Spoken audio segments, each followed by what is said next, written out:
Olá pessoal, aqui quem fala é o professor Bruno Oliveira e estamos aqui de volta para mais um encontro, mais uma aula do nosso curso Direito Eleitoral da Prática para a Teoria.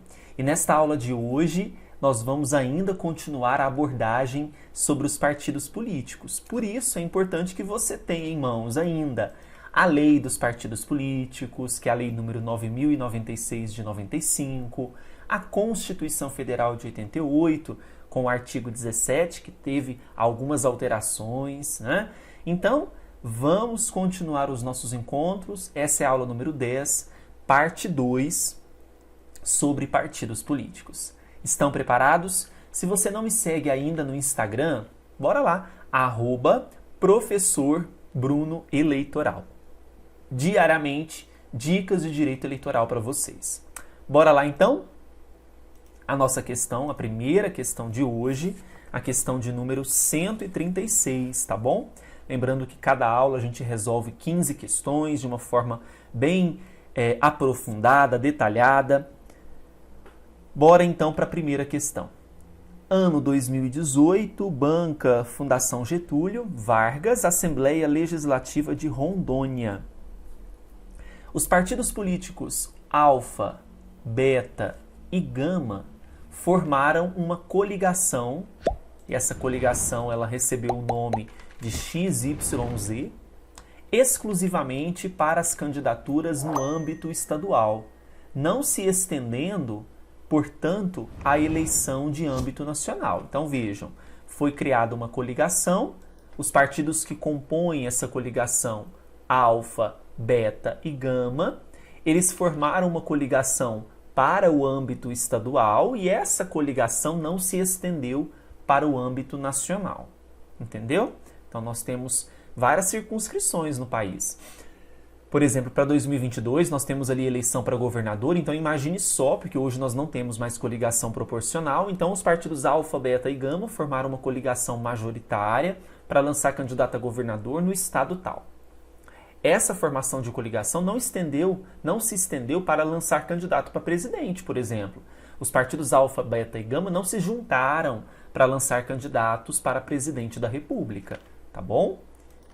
Pois bem, no curso da campanha eleitoral, o candidato João, filiado ao partido Alfa, praticou uma ilegalidade na propaganda eleitoral e foi multado pela Justiça Eleitoral.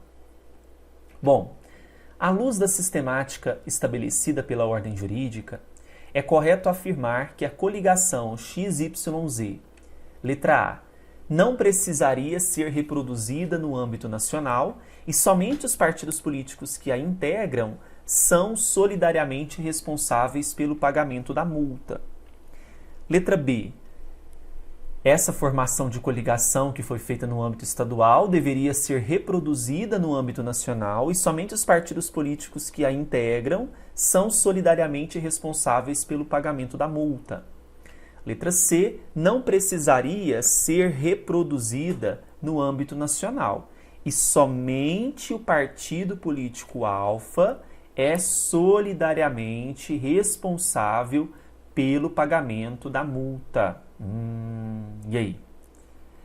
Letra D. Deveria ser reproduzida no âmbito nacional e somente o partido político Alfa é solidariamente responsável pelo pagamento da multa. E letra E.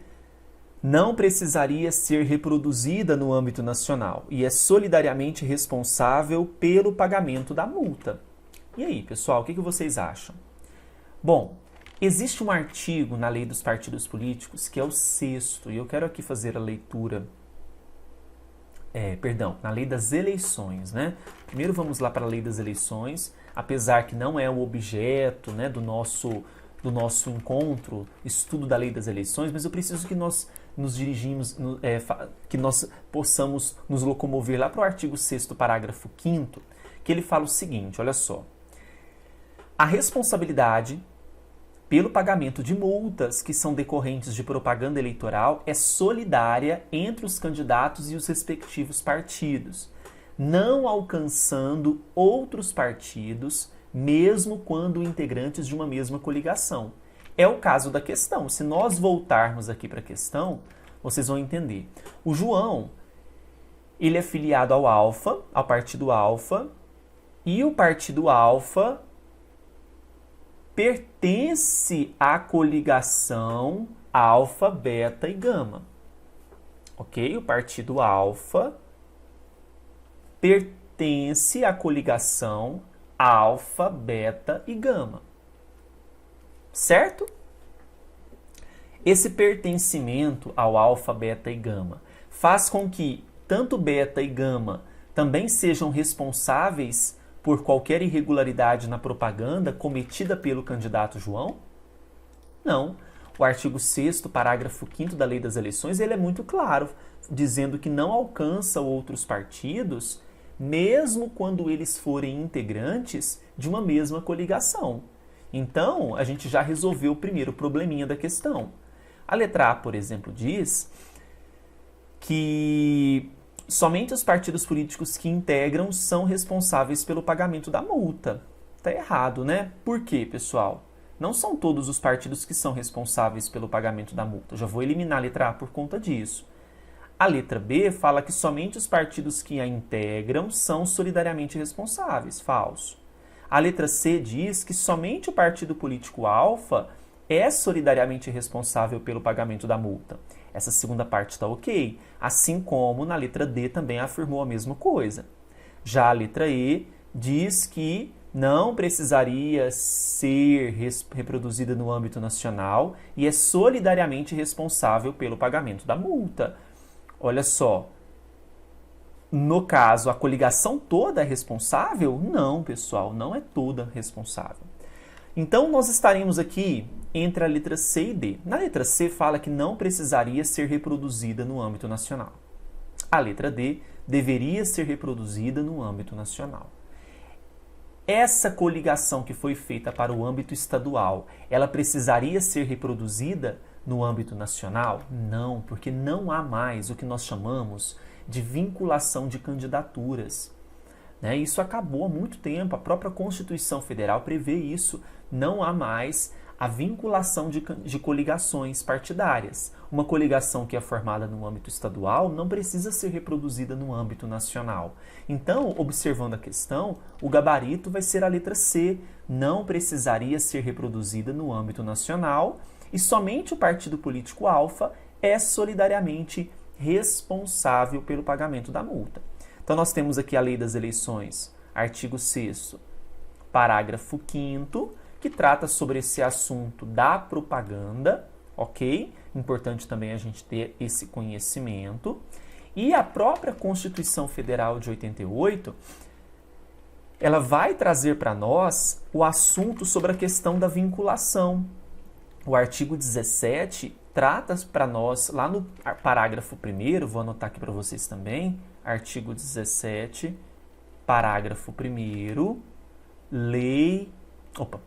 Constituição Federal, trata que é vedada a vinculação, não tem obrigatoriedade de vinculação entre as candidaturas em âmbito nacional, estadual, distrital ou municipal.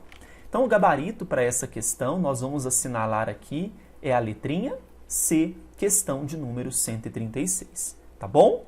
Vamos para a próxima questão, 137. Questão, então, de número 137, ela foi cobrada no concurso da Polícia Civil de Goiás, ano 2018. Vejamos. Sobre os partidos políticos, é correto afirmar que, letra A, devem prestar contas perante o Ministério Público, inclusive acerca do recebimento de recursos financeiros de entidade ou governos estrangeiros. Nós até vimos isso, não foi? Partido político tem como preceito constitucional do artigo 17, ele presta contas não é perante o Ministério Público, é perante a Justiça Eleitoral. E digo mais, ele pode receber recursos de entidade ou governos estrangeiros? Não pode. Então a letra A, ela está falsa. Vamos marcar aqui. Falsa. Ele presta contas perante a Justiça eleitoral, ok? E não é possível, é vedado o recebimento de recursos financeiros de entidade ou governos estrangeiros, ok? Está lá no artigo 17 da Constituição. B. São entidades sem personalidade jurídica e sem fins lucrativos. A letra B, ela está falsa porque existe sim personalidade jurídica, os partidos são pessoas jurídicas de direito privado. Então, falsa a letra B. Ok? As entidades, então, os partidos políticos são pessoas jurídicas de direito privado. Artigo 1º, Lei dos Partidos Políticos. Letrinha C. Tem direito, olha só, tem direito a recursos do fundo partidário se tiverem recebido votos válidos nas eleições. Falso. Por que a letra C está incorreta? Para ter direito a recebimento de recursos do fundo partidário, o partido político ele precisa cumprir uma série de requisitos conforme prevê a Constituição, não é? Então, se você ler com muita atenção o artigo 17, parágrafo 3º da Constituição Federal, você vai perceber que existem requisitos lá que nós já discutimos, que precisam ser cumpridos para 2030, mas tem os requisitos de transição para recebimento desses recursos, tá bom? Letra D. Os seus estatutos devem estabelecer normas de disciplina e fidelidade partidárias. E aí? Bom, a lei dos partidos políticos prevê para nós que os partidos vão garantir, né, tem autonomia para definir o cronograma das atividades eleitorais, de campanha, executar em qualquer dia e horário, né? É importante lembrarmos, então, que essas normas do Estatuto, quando fala que o Estatuto deve estabelecer normas de disciplina e fidelidade partidária, o artigo 15, que trata sobre esse assunto, diz que o Estatuto do Partido deve conter, entre outras, normas sobre fidelidade e disciplina partidárias, direitos e deveres dos filiados, nome, denominação abreviada. Então tem uma série de requisitos. Portanto, a letra D está correta quando fala que deve estabelecer essas normas de disciplina e fidelidade partidária. Verdadeira letra D, que vai ser o nosso gabarito para a questãozinha número 137. Anotem aí, questão 137, gabarito letra D. Vamos agora para a questão de número 138? Bora lá então. Olha só, questão de número 138 foi cobrada no concurso da Assembleia Legislativa de Roraima, Banca FUNRIO 2018. De acordo com a Constituição Federal de 88, é livre a criação, a fusão, a incorporação e a extinção de partidos políticos, resguardados a soberania nacional, o regime democrático, o pluripartidarismo, os direitos fundamentais da pessoa humana e observados os seguintes preceitos, exceto, letra A, prestação de contas ao Tribunal Superior Eleitoral e Supremo Tribunal Federal, respectivamente. Então veja, lembrando que o artigo 17 da Constituição vai trazer para nós os preceitos que devem ser observados pelos partidos. Então nós temos caráter nacional, proibição de recebimento de recursos financeiros de entidade ou governos estrangeiros, prestação de contas à Justiça Eleitoral, funcionamento parlamentar de acordo com a lei. A letra A da questão está falando que o partido tem que, como preceito, prestar contas ao TSE e STF, respectivamente. Gente, a prestação de contas é feita à Justiça Eleitoral. E assim, para cada cargo, dependerá do órgão. Então, para cada, assim, qual órgão que se destina essa prestação? Vai depender do cargo. Presidente, TSE, governador, TRE, prefeito, juiz eleitoral, Então não são todas as prestações de contas direcionadas ao TSE e não fala em nenhum momento STF. Então, falsa, letra A. A prestação de contas ela é feita à Justiça Eleitoral. Letra B. Proibição de recursos financeiros de entidade ou governo estrangeiros ou de subordinação a eles. A letra B está correta. Nós temos aqui o artigo 17, inciso 2º da Constituição Federal de 88. Aqui está verdadeiro. Mas lembrem-se que eu estou procurando é a falsa, né?